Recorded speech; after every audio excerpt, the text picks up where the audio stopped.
Meus amigos serão Jesus e Maria, a morte, mas não o pecado. Essas palavras, São Domingos Sávio, ele é nosso santo de hoje.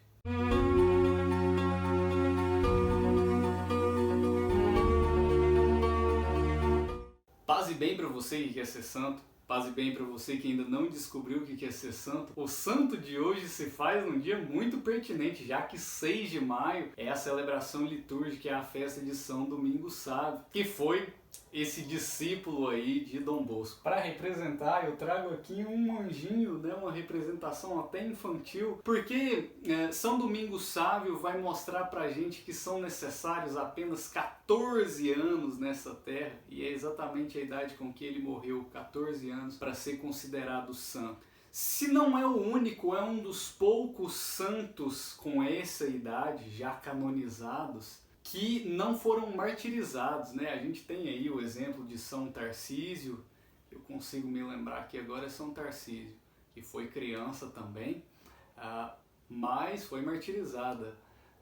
E São Domingos Sávio consegue, pela graça de Deus, essa honra, esse mérito da canonização apenas vivendo e rezando uma vida plena, uma vida cheia. Esse pedido desse santo, além de ser um dia pertinente, 6 de maio, é um pedido também da Lívia, que há muito tempo atrás pediu pra gente falar sobre São Domingos Sávio no Instagram. E tá vendo? É só ter paciência que aí 15 episódios depois pode ser que chegue. Mas vamos lá, essa história começa em Turim, uma província da Itália, em 1842. São Domingos nasce numa família muito rica espiritualmente, né? Uma família devota, religiosa.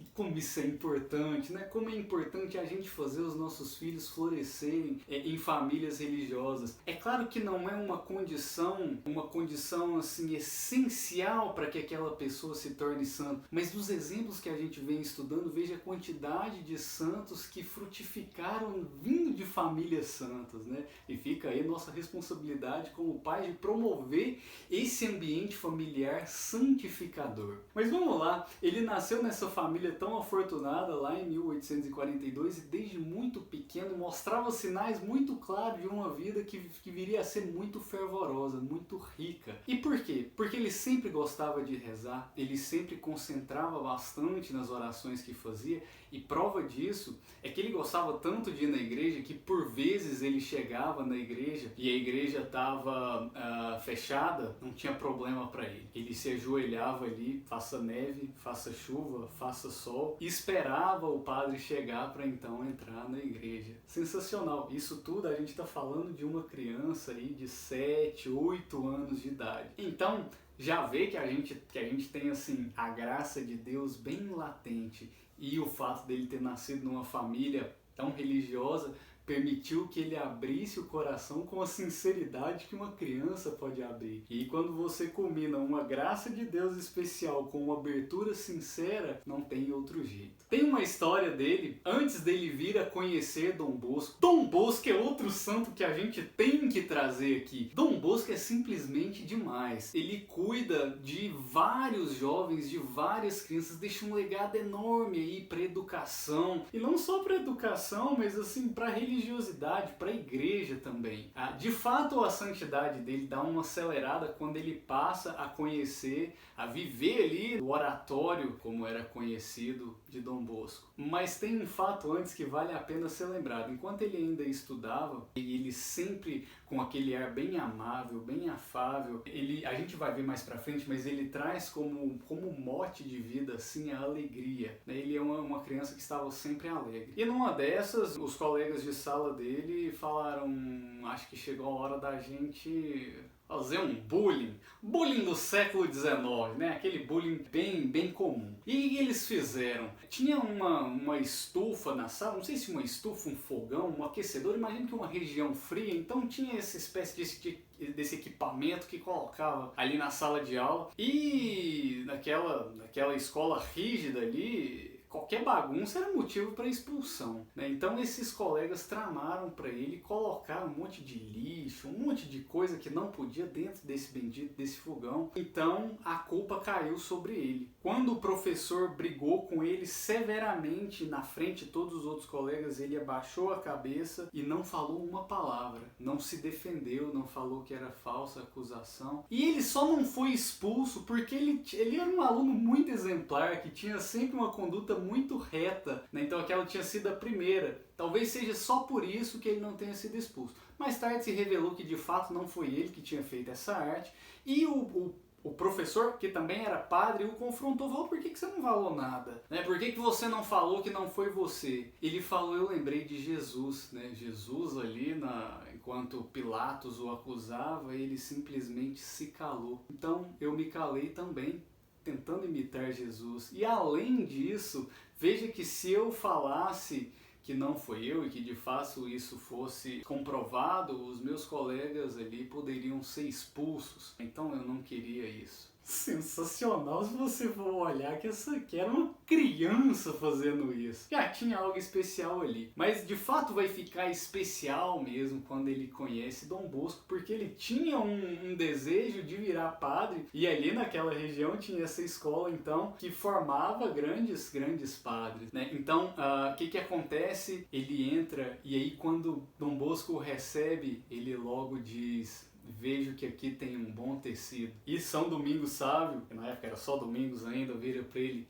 então o senhor seja o meu alfaiate. E ali ele foi contagiando os colegas, né? É impressionante como ele encantou os colegas por essa calma e por essa alegria que ele transmitia. E aí o que acontece em 1858, no auge dos seus 12 anos, Papa Pio IX proclama o dogma da Imaculada Conceição. Lembrando que a Imaculada Conceição é um sinal de devoção fortíssimo do meu querido Frei Maximiliano. A história da Imaculada, o dogma da Imaculada Conceição, que nada mais é o fato de que Maria foi concebida sem o pecado original, né? É uma alma tão pura que Deus agraciou como sendo a única alma do mundo que não tem a mancha do pecado. Existe um vídeo muito legal aí no YouTube, eu não vou entrar em detalhes porque eu acho que eu não tenho competência para tal, ele entra numa teologia mais profunda, eu confesso que eu entendi assim uns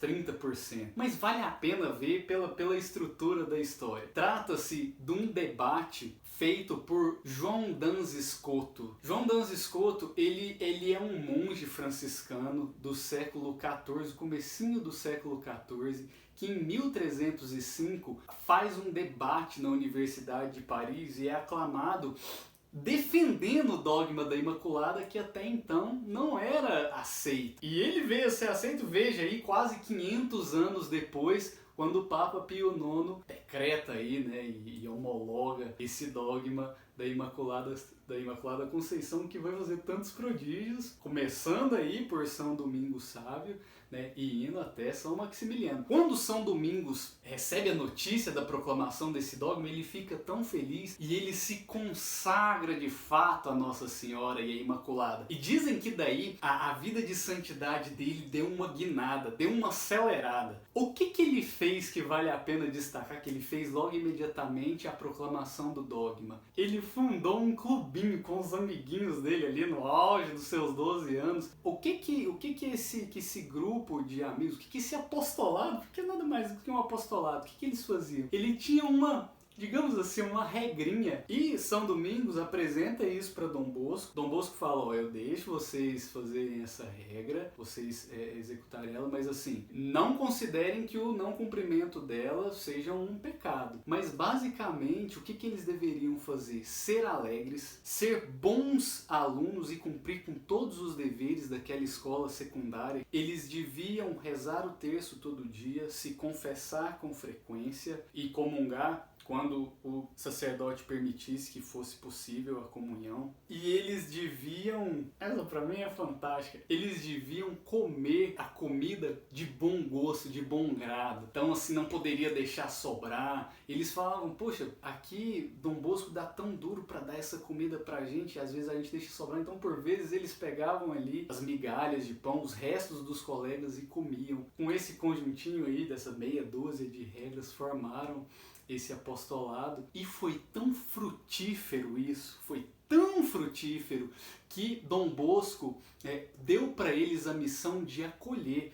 Entrava nessa escola, não era gente assim purinha, belezinha como São Domingos, entrava todo tipo de gente, né? Entrava todo tipo de criança, né? Com todas aquelas mazelas que vinham ali do mundo, e eles eram os responsáveis por pegar aquelas crianças, né? Inseri-las e fazê-las sentirem bem. O primeiro contato é como se fossem bons amigos que aconselhariam e dariam esperança para essas crianças. Tem outras histórias marcantes de São Domingos que vale a pena a gente lembrar também. Certa vez começou a se armar uma briga ali entre duas crianças, e ele era um menino pequeno, ele via que ainda que ele pudesse também, jamais faria isso, que ele não poderia impedir de maneira física aquela briga. E quando os meninos pegaram as pedras para jogar uns nos outros, ele entrou no meio da briga e fez assim, que ficou meio encolhido, e falou, vocês joguem as pedras em mim então. E aí eles ficaram tão envergonhados que aquela briga ali se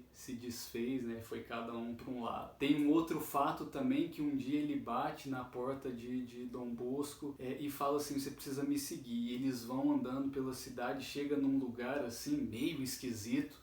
Ele toca a campainha, eu ia falar que ele toca o interfone, tocar o interfone no século XIX acho que não seria possível. Ele toca a campainha daquele lugar e sai correndo. Chega ali então, tava ali uma pessoa moribunda já à beira da morte, pedindo por um padre.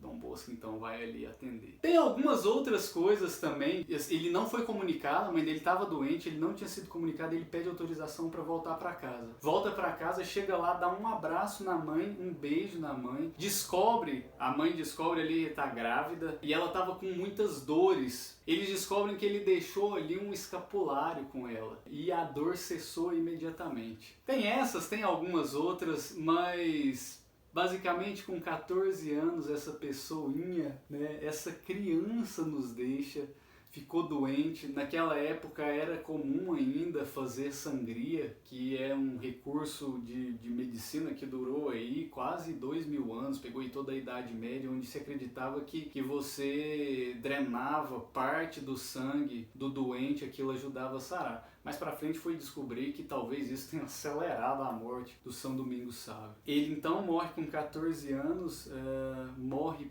praticamente dormindo, o pai o acompanha com uma visão assim belíssima, ele pede para confessar, ele pede a unção dos enfermos e depois vira pro pai e pergunta, pai, o que o pároco me falou, eu não tô ouvindo, mas nossa, mas tá tudo tão lindo, tão bonito.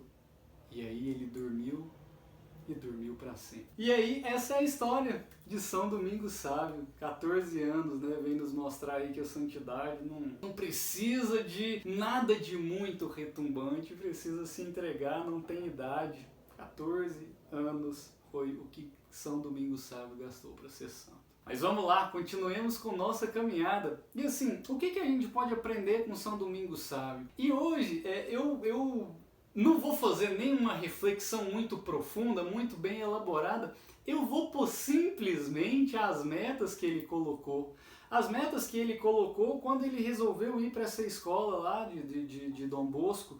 Guardar os dias santos. Fica aí pra gente o primeiro ensinamento, né? Já é um mandamento, mas ele se propôs a viver os dias de festa, ele chamava de dias de festa.